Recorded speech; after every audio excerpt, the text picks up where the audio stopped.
saying last Friday, the topic on Clubhouse was change your inner story, change your life. I can see the sun coming. Y'all about to blind me in a minute, but it's okay. It's Um, okay. It's all good. it's okay. I just be looking like the beam of light that I am. Yes, yes. So we were talking about change your inner story, change your life. And I really enjoyed that topic, and I really wanted to expound upon it today. And Okay. just for those who were not able to be able to hear such good nuggets, I just wanted to revisit that topic. Change your inner story, change your life. And I just took that same concept and created the topic today, creating your own life. Mm-hmm. How many of us are aware of the power that we truly have to create our own lives? Now, I know Ray Mills out there in the crowd, Ron's out there in the crowd. Tell us a little something about what y'all have been doing here lately to create your own life. So with that being said, LaShawn, when you think of creating your own life or someone Mm-hmm. creating their own life, what do you think are some of the things that they should be aware of in this process? Just because I feel like a lot of people get a little jaded on that fact that they can, because they don't see the things that they are strongly desiring. So they're desiring all these things and they're saying, well, I'm thinking about what I want all the time and this, but it's not showing up. Nothing's going right for me. What is something that you'll say right now to just help them slow that negative momentum down that they have going? Well, well, one of the first things that I would say is that if you're desiring a lot of things and it's not, it's not aligning, right? And that's not to say to desire something today and it's supposed to come today. You gotta, Right. But part of it is you're not really desiring you, right? You have to first get to know you better. Now I know that may sound not right, right? It seems like, okay, I'm supposed to know me. But it's Right. just the reality of it is most of us don't know ourselves, right? Right. I'm going to speak from a personal standpoint. I did not know myself. I did not know that when I looked at myself that I wasn't loving myself, right? So if I'm not loving myself, but yet I have desires, who desires are those, right? Because if I have desires for a person that I love, which is me, then I'm going to know what it is that I'm desiring. I'm going to be truthful with myself. A lot of times what happens is we end up desiring what the society has told us to desire.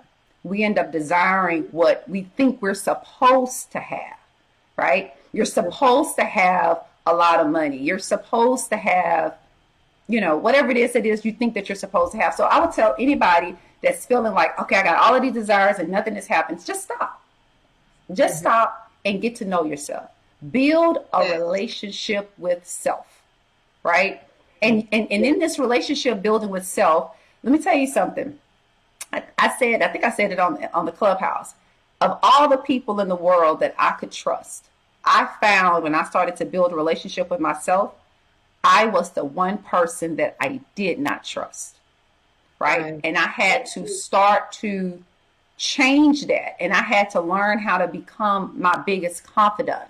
So if something in me says do something, I don't say, "Ooh, Sean, you're so bad. You're so this." I'm not saying I don't still have those experiences, but what I try to do is I try to be good with the sensations that run through me, right? I try to be, I try to listen to myself. So if I say, okay, if Carrie asks me to do something and I say, yeah, I'm going to do it. I'm not gonna be like, should I do it? Should I not do it? And that's not to say not to analyze, but I think what happens is we dismiss ourselves, right?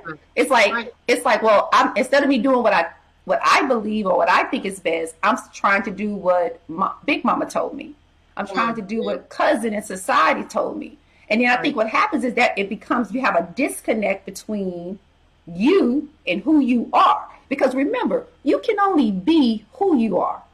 Right? So if there's frustration, that means that there's some kind of resistance within you, right? So you're trying to get rid of or reduce the resistance. So when I started my process of creating myself, I had to first acknowledge the resistance, right? And where does this resistance come from? And then I had to start to deconstruct it, right? So it's a total construction process. And then that's when you start to really create or co-create your life, right? And it's not instantaneous. It's Right. constant, right? The Right. fact that I am on your show Mm-hmm. talking to you Mm-hmm. is a creation by Sean Speaks. Right. It Absolutely. really is. Yeah, it is. Because you could have said no, and that would Because I have could been have said no. a completely different creation. Exactly. Yeah. I love Exactly. that. Let's see. Okay, I see. I think this right mail aligning my thoughts with the vibration of how it feels to have it as my reality, making the energy strong and powerful to attract it to me. Absolutely, and we lose ourselves trying to be what others want us to be. And I have, Exactly. first experience with that. Yeah, who doesn't? If you think you don't, just go back to your mama saying, "Don't touch the stove." You could, but you were taught what not to do, what to do by people who cared about you or did not care about you, but you still had to follow those rules, those regulations, that curfew, that language, that religion, that all these things. So when we come into our adult life, we went through so many processes of being groomed by society and social agents like school and media, social media or TV, regular crazy media, that we have developed so many ideas that wasn't something that we cultivated ourselves by our experience, but they were cultivated by the things we were taught and told and given through different avenues of education, whether that be Absolutely. your parents, whether that be your church, whether that be anything that you decided to gather. Now, life is the same process when you become aware of what you want. It's just that now you realize the power to choose what you gather instead of just gathering. It's a very Exactly. intentional type of gathering. Like no farmer goes to a garden to pick things that they didn't go out there to pick. You don't just go up to the corn and start picking the corn when you really want to cook okra. That's just Exactly. not what you do. But as a kid, think about a 2-year old running to a garden. They just gonna run through everything and pick everything that they see.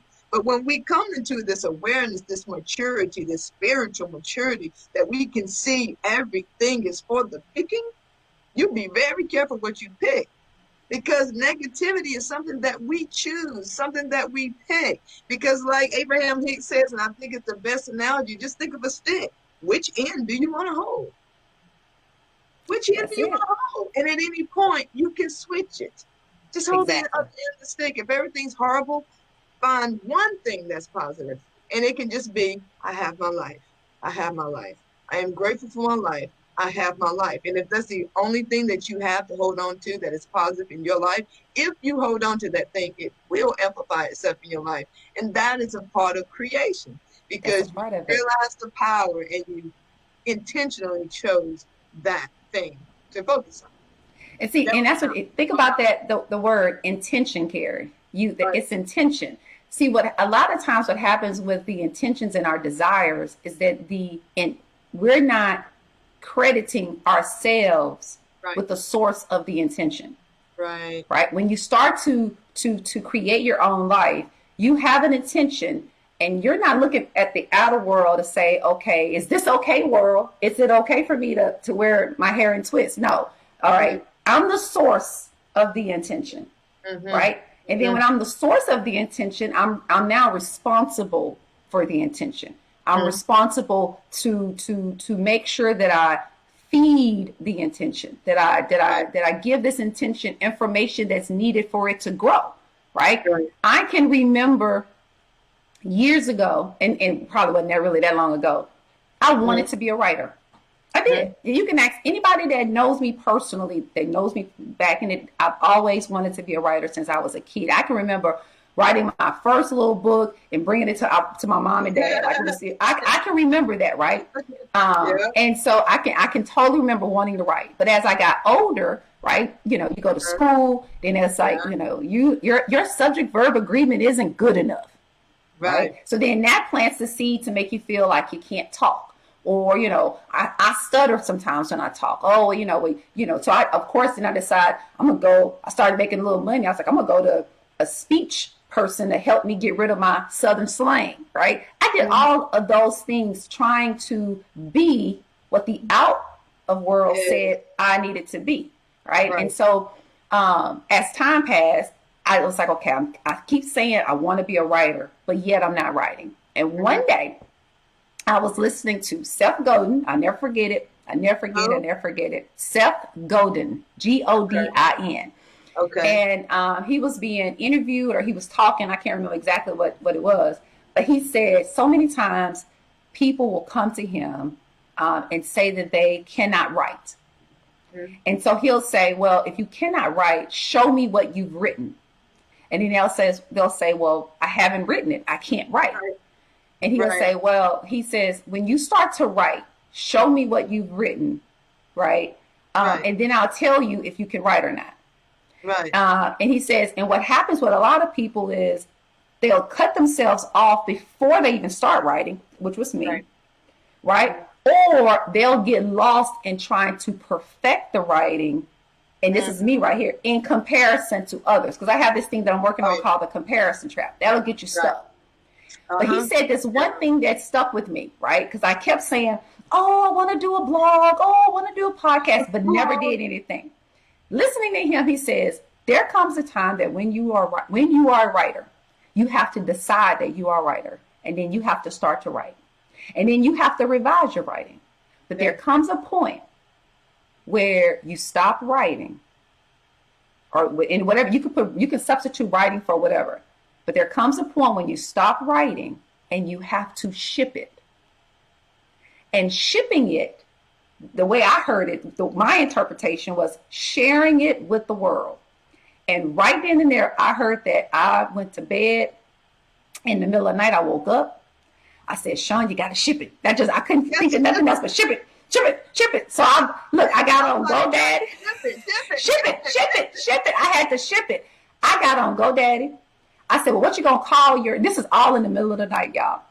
I got on GoDaddy. I said, well, you're going to secure a website. You're going to pay for a website. What you going to call it? I was like, I don't know. So I started doing searches.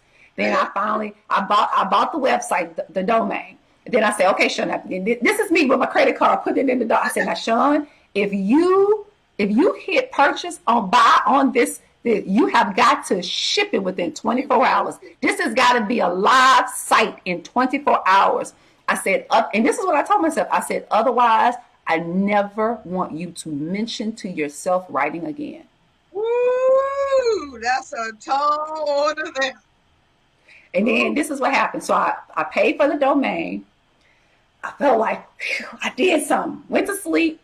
I forgot the next day that my daughter had lacrosse tournament all day the next day. So I'm sitting here thinking, how am I going to put this website together? Because I only gave myself 24 hours. Right. So I go to her lacrosse tournament. In between the games, I brought my iPad. In between the games, I'm sitting in the car and I'm writing. Right, I am writing. I'm writing what the first blog is going to be. I'm writing the content for the website itself. I'm writing because I had decided that if I am going to listen to anybody right now, it is going to be with my wants, and I want to be a writer. And what I realized now, looking back on that, what I was doing was my desire to be a writer all those years was an emptiness that only I could feel, right? It was an indication to me that it was time for me to merge with who I am, right?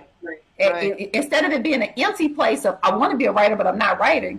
No, I am a writer, so I don't do nothing but show up and write, right? Because I don't have, I can't write. All I got to do is write, right? And guess what happens? That eliminates there being an emptiness. Right. There can't be an emptiness if I'm doing me. Right. And doing me is being a writer. Where is my speaking right properly? My goodness. If y'all hadn't shared this yet, you better tag somebody, share it. Call your mama. Y'all call your mama. Your mama. Everybody better ship it today. We're gonna ship it. We're gonna ship something today. It doesn't matter what you ship today. If there's a book that you wanted to write, start writing. If it's the weight you want to lose, go walking. If it's the habit you want to stop, don't you do it. Don't you do it. Like today is the day to start the intentional creation process of your life. Like, we don't Intentional. have any time to spare here. Like, I mean, even though life goes on after death, do you want to leave unfinished business? Don't you want to see what it really feels like to just do what you want to do? Just, just don't you want to feel that? Who doesn't want to feel that? We all have like that one thing we want to say to that person. We have that one, uh, vacation that we want to take. We want that job that we want to go after. We have that job we want to quit. Only thing between you and the things that you desire is the actions that it takes to become that person. If Mm-hmm. you see yourself as being a writer, you have to write. You have to question the people. When people come to my office, especially because I do a lot of divorces, and then I'll ask them, I say, oh, what is it that you want?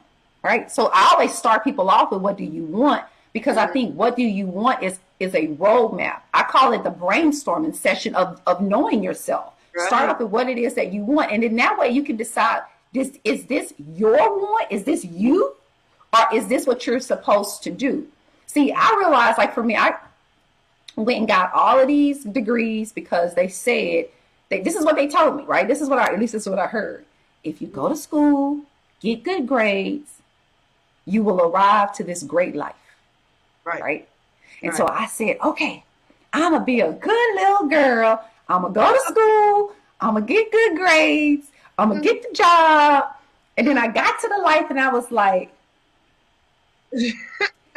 please tell me this is more to this, right? Somebody lied to me. Somebody lied. Somebody lied. Wait a minute. Got to be more than this, right? Right. And so, but I think that's because somebody else told you what their apogee of life was. And Mm, they didn't tell us that this was their story right. and that their story is not the blueprint for my story, right? And so what Right. happens is we have all of these people. We're all groomed to go after this one blueprint, right? Because somebody said it was the apogee of all lives, and it's just not true. It may have been the apogee for some people. Going to school, getting good grades, and getting a job was the be all end all, right? Right. Right. But that's not the case for everybody else, and it may not be the case for you. And the only way for you to know that is for you to get in touch with Right. yourself. Exactly. Yeah. And one of the things that I've been learning is when you do, like you said, when you figure out what you want and from that state of want or desire, really reflect before you put your energy into it. Because if you put your energy into it before you have asked yourself those very important questions, is it me? Is it anything other than me? That's the only two options. It's either me or it's not, because it doesn't matter who, it doesn't matter why. If it's not you, then it's not the right path, the right want, the right desire. So in that centering space, in that knowing, let's say, Mm-hmm. in that knowing that you want something or that you desire something, consider all the factors before you launch. Because if you start manifesting from a point which is not from your unique uh, blueprint. It's not who you are. You're going to get what you want. You're going to get what you desire, and you're still going to be miserable. You're still going to be unhappy and think, why isn't it happening for me? Mm-hmm. It is happening for you. But the problem is you're getting exactly what you're asking because you're asking from a place that's not uniquely you. Exactly. You just all you did was create an additional resistance, and then you got more resistance because you created the resistance. Now you didn't intentionally go out, I want to create resistance in my life, right? You didn't do Resistance. that. Resistance come resistance, but that's what happens Right. because if I look back at my life, it was like I had a lot of frustration. And the Yeah. frustration was I took responsibility for creating the frustration. I didn't blame. Now, even though I'll say society and the conditioning, etc., right? I don't blame them anymore, right? Whoever Right. the proverbial them is, I don't. Yeah. I pass no blame. I Right. take 100% responsibility, 100% responsibility. And the reason I take that responsibility is because as long as I'm responsible, I can respond to it, right? I Right. can make Yeah. some adjustment in my life, some adjustment in my action, some adjustment in my thinking that Uh-huh. will contribute to a modified behavior, to a modified outcome, right? Right. And I'm not worried about the outcome. I'm just saying I want to contribute something different to the possibility of the outcome. Right. Right. And so, but I have to take responsibility. Right. Yeah. There was one thing the last few days that I just keep saying to myself is I assume the responsibility of being the creator of my life. I do assume responsibility for being the creator of my life. And if you say that to yourself enough times in one day, you'll start to see, you become aware of little things that you're doing that is none of your business. Because you're too Absolutely. busy trying to create little pieces of everybody else's life. And their life is for them to create. So it always puts it back on you. It always reverts it back to you. I am the Always. creator of my own life. And like I have said this, I don't know how many times. Thank you, Angel Johnson, for bringing it to my attention. But she saw us. She don't even have time to bring it up. She's like, I don't know what you're talking about. She saw a TikTok of a lady who said, if I'm over here minding my own business and you're over here minding my business, who is minding your business? And I had Wow. to twist that and really take that from me because it's not that I don't really see, and most of us don't. We don't really see Yeah, sometimes a lot of people minding our business. But one thing I did notice is that I was wasting a lot of time minding other people's business when I should have exactly. been minding mine. Shouldn't, yeah, So I have no right to complain if my life is not looking the way I want it to look because I'm so unfamiliar with it because I've been too focused on everybody else's life. let me tell you, a part of most people's problem is in taking responsibility for creating their life is that we love to have someone to blame. Oh yeah. And this process removes anybody to blame, right? It doesn't Right. give you your mama to blame, your daddy to blame, your husband, your girlfriend. It doesn't give you God to blame, your whatever your religious proclivities may be. You don't have nobody to blame. Right. You have to put that mirror in front of your face and you Mm-hmm. have to say, you are responsible. If I'm waking up and my day isn't full of what I like to do, Mm-hmm. then that means that I filled my day with a bunch of stuff that I thought I had to do because other people said it. Now I'm not saying Oh, drop the speak. ball. Okay. John, speak. If I didn't think my microphone would break, I'd drop it. Like, oh. And listen, Right? So everybody who's out there commenting, I see you, I love you, I appreciate you, but this is good. And I just don't want to divert, but I just wanted to insert apology for not posting any of them. But believe you me, I see them, and I will be responding to them because they're good. I'm good. Sean's good. Continue, Sean. hey, All no, I'm just saying I'm just saying it's not anybody's fault. That's all I'm saying. And when it's not no longer anybody's fault, you take right. responsibility. And if you can learn to take responsibility for that what you don't want in your life, now you can start to take full responsibility for that what you do want in your life, right? And so what happens is I made a decision that okay, you know what, there's some things that I decided to do because I thought I had to do it, right? Right. And I'm not going to drop the ball on those things, right? But Right. I'm going to start to fill my day a little bit more with more of what that's who I am, right? Right. Who I'm choosing Right. to be in this 2021, right? I'm going to fill my day a little bit more with that. And I think what happens is the more you fill your day with more of who you are, Right. right? The less you have to worry about filling your day with what other people said you had to be. Mm-hmm. And over time, what happens is you gain more time to be you, Mm-hmm. right? Because Mm-hmm. sometimes people say, I have an accountability group that I do. But you end up having that you gotta. This is only an awareness dive that you have to take within yourself, right? Yeah. If you're not going to be honest with yourself, you can hear what we say. It'll go through one ear and out the other. Because like we were saying, and we were in the green room if I would have heard some of the stuff that I'm hearing now 10 Mm-hmm. years ago, it would have went through one ear and out of the other. And part of the problem would have been, part of the reason would have been that I lived my life in a confinement. Now, I didn't know it was a confinement, but let's take a circle, right? I lived my life within the circle. And I was a good little girl, or as good as possible, right? Within the circle, right? Right, in the circle, I was a good little girl within the circle.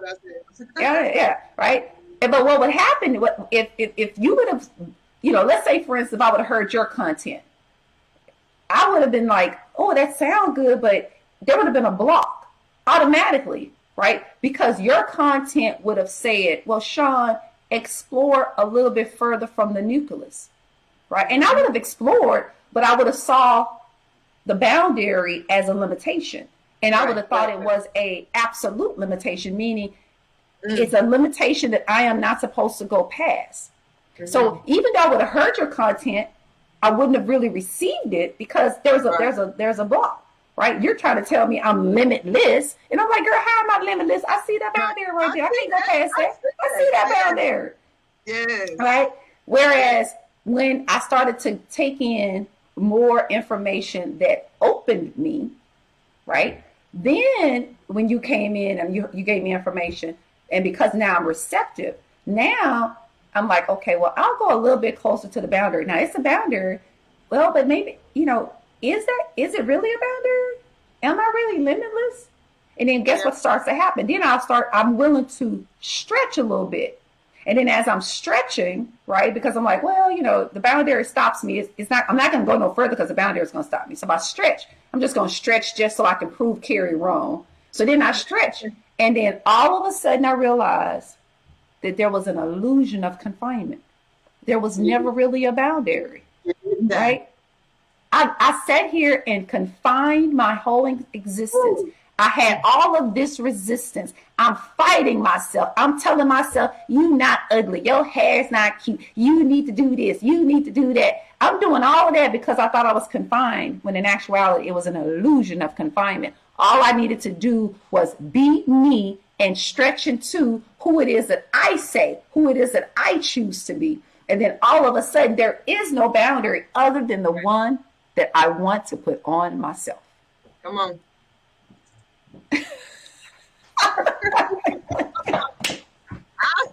like to give credit where credit is due. I'm not going to miss the time to clap now. I'm not going to do it. That's my authentic self.